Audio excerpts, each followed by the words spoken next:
Si usted trajo su Biblia y puede abrir en el Evangelio de Mateo, en el capítulo 27, si no, solamente me da su atención y yo voy a leer para usted a partir del verso 26. Evangelio de Mateo, el capítulo 27 y versículo 26 en adelante. Dice la palabra de Dios: entonces le soltó a Barrabás, y habiendo azotado a Jesús, le entregó para ser crucificado. Entonces los soldados del gobernador llevaron a Jesús al pretorio y reunieron alrededor de él a toda la compañía. Y desnudándole le echaron encima un manto de escarlata y pusieron sobre su cabeza una corona tejida de espinas y una caña en su mano derecha, e hincando la rodilla delante de él, le escarnecían diciendo: salve, rey de los judíos.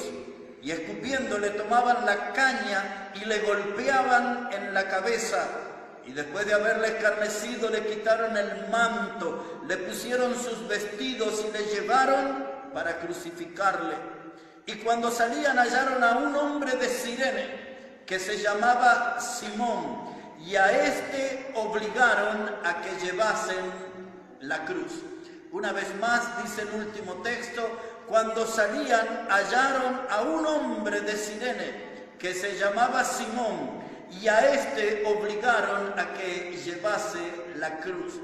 Yo en esta noche quiero hablar con ustedes sobre el tema la bendición de caminar con el Hijo de Dios. La bendición de caminar con el Hijo de Dios.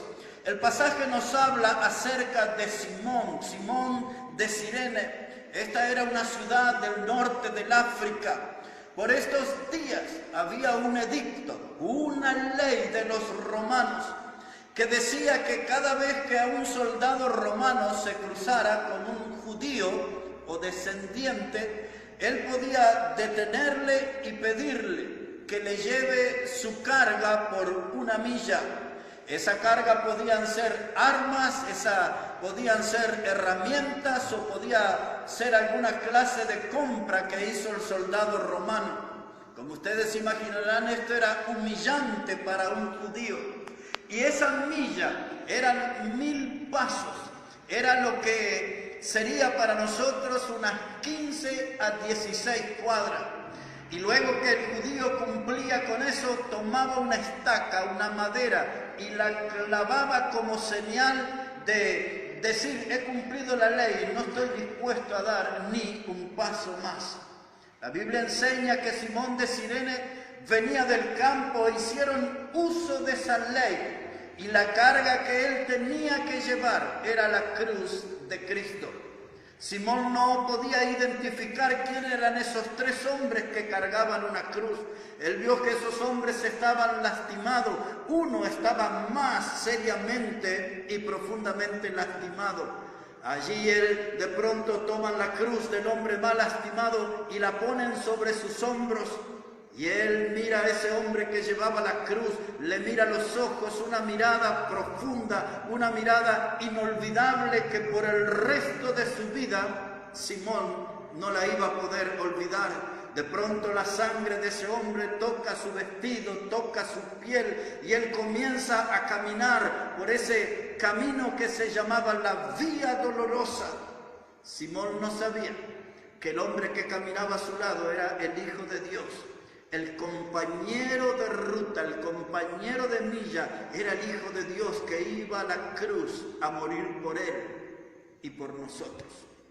Ahora yo quiero llamarle la atención aquí por un momento en el verso 26 que hemos leído, donde la palabra de Dios dice: y entonces le soltó a Barrabás, y habiendo azotado a Jesús, le entregó para ser crucificado. Quiero que pongamos nuestra lupa sobre la palabra azotado a Jesús. El azote era algo que los romanos acostumbraban a hacer para dejar a una persona al borde de la muerte. Los azotes se podían hacer con varas. La ley hablaba de 40 golpes menos uno. Y cuando no usaban las varas, entonces utilizaban un látigo que era conocido con el nombre de el flagrum. Realmente el flagrum también por aquellos días era conocido como las 7 colas del gato o las 7 colas del diablo. Ese flagrum en sus puntas podía tener hueso, podía tener metal o podía tener cristal. Y quienes utilizaban ese látigo, ese flagrum, eran los líctores. Los líctores eran empleados del Imperio Romano, eran personas expertas en destrozar cuerpos. Lo que ellos hacían como un ejercicio habitual, y es lo que hicieron con el Señor Jesucristo, utilizaban una pira. Es decir, que podía ser un poste de esta altura o podía ser algo en material, y entonces apoyaban las manos del que iba a ser azotado. Esa postura ofrecía toda la espalda, y entonces un líctor comenzaba a utilizar ese látigo desde los tobillos hacia arriba, y el otro comenzaba el castigo de los hombros hacia abajo, al llegar al encuentro a la altura de la cintura. Ese hombre estaba con su cuerpo totalmente destrozado, ya no tenía el aspecto de un ser humano. Pues ese era el castigo al que sometieron a nuestro Señor Jesucristo. Él estaba tan debilitado, tan próximo a la muerte, que no pudo cargar con su cruz. Y entonces luego era llevado por la vía dolorosa a un lugar que era conocido como el Gólgota. Es el lugar que le llamamos el lugar de la calavera, porque cuando usted mira allí en la roca, hoy ve como la figura de una calavera en esa roca. Es el lugar que le llamamos el Monte Calvario. Allí es donde llevaron al Hijo de Dios para ser crucificado. Cuando llegaban a ese lugar o en el camino a ese lugar, los padres acostumbraban a sacar a sus hijos a las puertas, y los hijos insultaban a los que iban a ser crucificados, les tiraban piedra, les gritaban, y entonces la persona que iba a ser crucificada por lo general llevaba un colgante de madera sobre su pecho, y en ese colgante estaba el motivo o la causa por la cual iba a ser crucificado. En realidad los romanos crucificaban a la gente por dos cosas. Una de ellas cuando se trataba de un homicida, y la otra razón por la que crucificaban es cuando alguien se volvía un sedicioso, alguien que se levantaba contra el César romano y su poder. Y de esto fue que acusaron a nuestro Señor Jesucristo, que Él quería reemplazar al César romano, que Él quería ese trono terrenal. Pero la palabra de Dios dice que Él va a ser heredero del trono de David, y de allí reinará por toda la eternidad. Él no estaba buscando un trono humano. Dios ya le designó un trono que Él ocupará por toda la eternidad. Será en el día cuando Él sea el Rey de Reyes y el Señor de Señores. Pero en ese camino hacia la vía dolorosa, llegaban a ese lugar que se llamaba el Gólgota y encontraban una cruz de madera en el piso. Era la cruz que era conocida con el nombre de patíbulo. Había diferentes clases de cruces por aquellos tiempos. Las cruces habían sido un invento de los fenicios, pero quienes más la utilizaron fueron los romanos. Habían cruces que tenían forma de X, otras cruces tenían una forma de T, y habían otras cruces que era un palo vertical que sobresalía del horizontal. En esa clase de cruz pusieron a nuestro Señor Jesucristo. Lo sabemos porque la Biblia dice que sobre su cabeza pusieron un título en 3 idiomas: este es el Rey de los judíos. Y allí cuando ponían ese cuerpo sobre la cruz, entonces utilizaban 2 y a veces 3 clavos, 2 acá, en la palma de la mano, y otro a esta altura. Eran clavos de 13 centímetros a 18 centímetros. El Señor Jesucristo no fue atado a la cruz, Él fue clavado a ese madero. Lo sabemos cuando leemos el Salmo 22 y él dice, horadaron mis manos y mis pies. Esa palabra horadaron quiere decir que sus huesos fueron perforados. Él no estuvo atado al madero, él fue clavado a ese madero. Pero la verdad, aquí entre nosotros, no fueron esos clavos los que lo tuvieron aferrado al madero, sino su amor por cada uno de nosotros.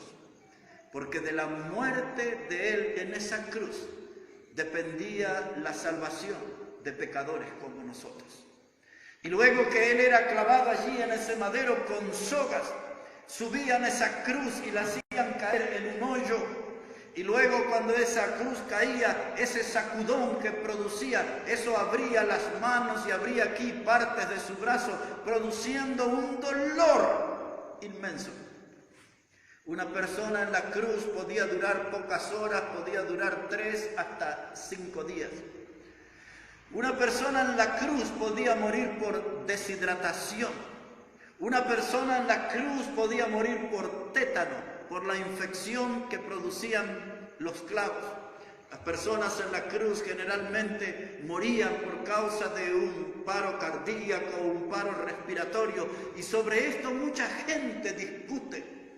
Algunos dicen ahí, tienen argumentos y elementos para decir fue un paro cardíaco, fue un paro respiratorio. A mí eso no me importa, yo lo único que sé que en esa cruz Él murió por mí.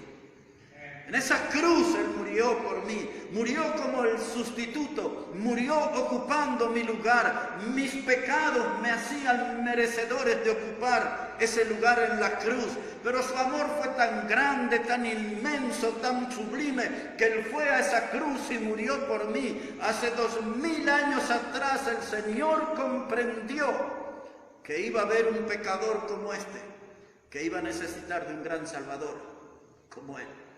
Él fue allí a esa cruz.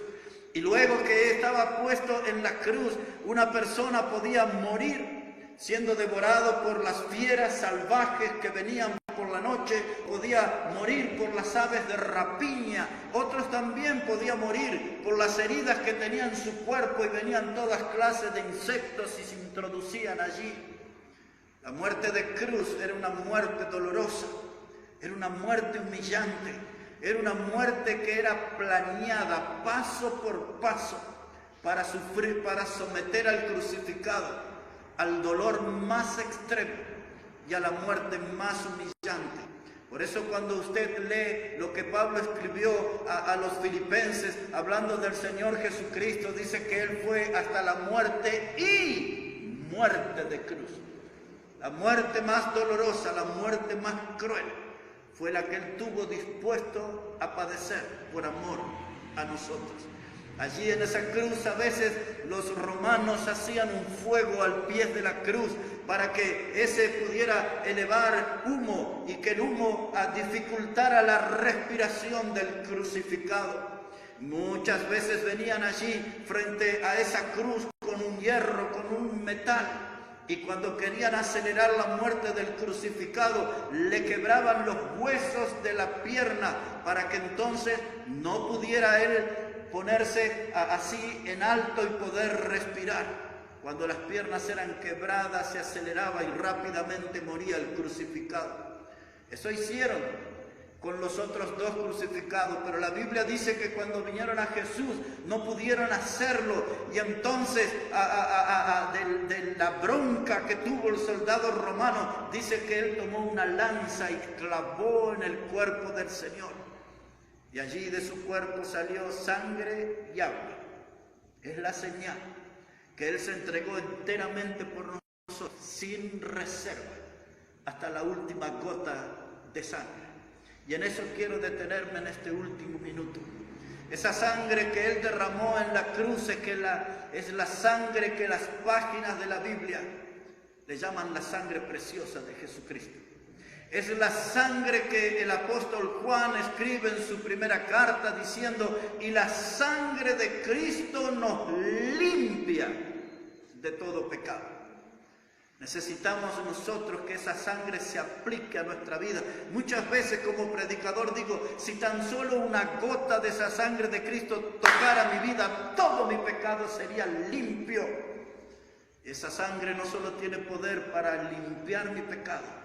En esta noche de sábado 18 de marzo del año 2217, esa sangre de Cristo tiene poder para abrir las puertas del cielo por toda la eternidad.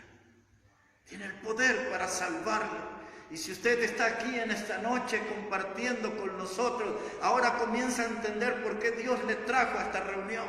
Para que su alma tenga ese regocijo de la buena música, pero para que también usted pueda tener una seguridad plena de que puede ser salvo eternamente por Cristo Jesús. La Biblia dice estas palabras en el pasaje que nosotros calificamos como el corazón de la Biblia. Es el pasaje de Juan capítulo 3 y el verso 16, donde la Biblia termina diciendo en ese texto: todo aquel que en él cree no se pierde, mas tiene vida eterna. Y cuando hablamos de vida eterna, hablamos de una vida por siempre. Hablamos de una vida que nunca acaba, que no termina, que no tiene fin. Y esta es la clase de vida que Dios quiere darle a todos los que creen en Cristo. Hay un pasaje en la Escritura que es Romanos capítulo 6 y el verso 23 que nos dice: porque la paga del pecado es muerte. Esa parte del texto nos habla de nuestra responsabilidad, porque ya desde los días del Antiguo Testamento la Escritura enseñaba que el alma que pecare, esa morirá. Cada uno es responsable de su pecado, cada uno tendrá que rendir cuenta por su pecado. Dice Romanos 6, verso 23, porque la paga del pecado es muerte. Pero gracias a Dios que ese texto no termina allí, sigue diciendo: mas la dádiva de Dios es vida eterna en Cristo Jesús, Señor nuestro. Esa palabra dádiva que podemos traducir como la palabra don, como la palabra regalo. Oh, el regalo de Dios es vida eterna, esa vida que no termina, que no acaba, que no tiene fin. Quizás la vida que usted necesita recibir en esta noche. Cristo murió en esa cruz hace 2000 años. Esa sangre no se evaporó, esa sangre no se secó en esa tierra. Esa sangre tiene una acción continua. Y en esta noche, si usted no le conoce, esa sangre quiere tocar su vida, quiere limpiar todo su pecado y quiere darle vida y vida eterna.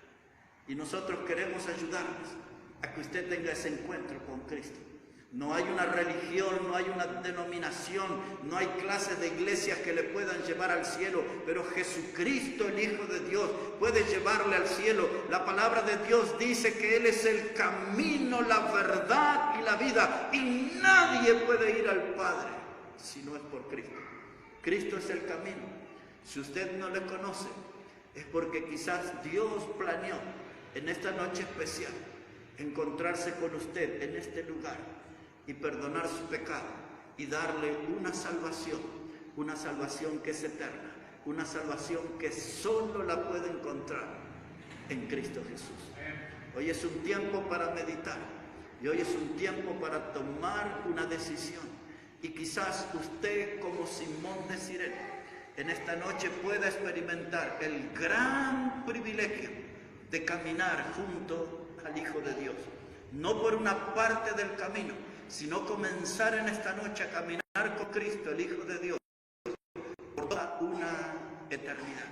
Y nosotros queremos ayudar a que usted se encuentre con Cristo.